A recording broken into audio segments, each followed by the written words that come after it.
Okay so guys, কি অবস্থা সবার? সো গাইস, ফাইনালি চলে আসলো বহুল প্রতীক্ষিত অ্যাভেঞ্জার্স ডুমসডের অফিসিয়াল ট্রেইলার। তাহলে চলুন এই ট্রেইলারে কি কি দেখানো হয়েছে সবকিছু বিস্তারিত জানা যাক। এখন তাহলে চলুন ভিডিও শুরু করি।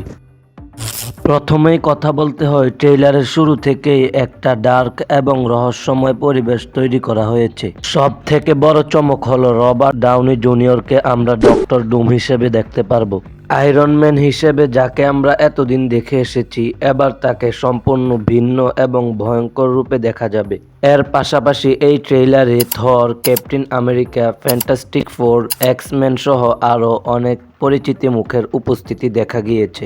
এতে বোঝা যাচ্ছে এবার এমসিইউতে বিশাল একটি মাল্টিভার্স যুদ্ধ অপেক্ষা করছে।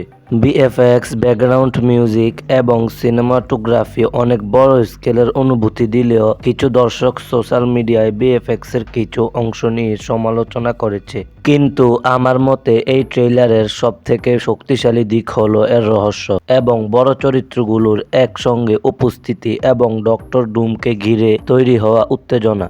এই ট্রেইলারটাকে আমি আমার ব্যক্তিগত রেটিং দিব 5 স্টারের ভিতরে 4.5 স্টার। যদি এই সিনেমাটি ট্রেইলারের মতোই প্রতিশ্রুতি ধরে রাখতে পারে তাহলে এটি এমসিইউর অন্যতম বড় সিনেমা হিসেবে থেকে যাবে। এমনিতেই এই সিনেমার হাইপ আকাশচুম্বী। সো গাইস, আপনাদের কাছে এই ট্রেইলারটি কেমন লেগেছে অবশ্যই কমেন্ট করে জানাবেন এবং ডক্টর ডুম কি থানোসের থেকেও বড় ভিলেন হতে পারবে কমেন্ট করে জানাবেন। সো ইয়াপ গাইস, তাহলে আজকের মতন এখানে ভিডিওটি শেষ করছি। ভিডিওটি ভালো লাগলে অবশ্যই লাইক করবেন এবং আরও সিনেমা ও মার্ভেল আপডেট পেতে এখনই চ্যানেলটি সাবস্ক্রাইব করতে ভুলবেন না। ধন্যবাদ, আবার দেখা হবে পরবর্তী ভিডিওতে। বাই।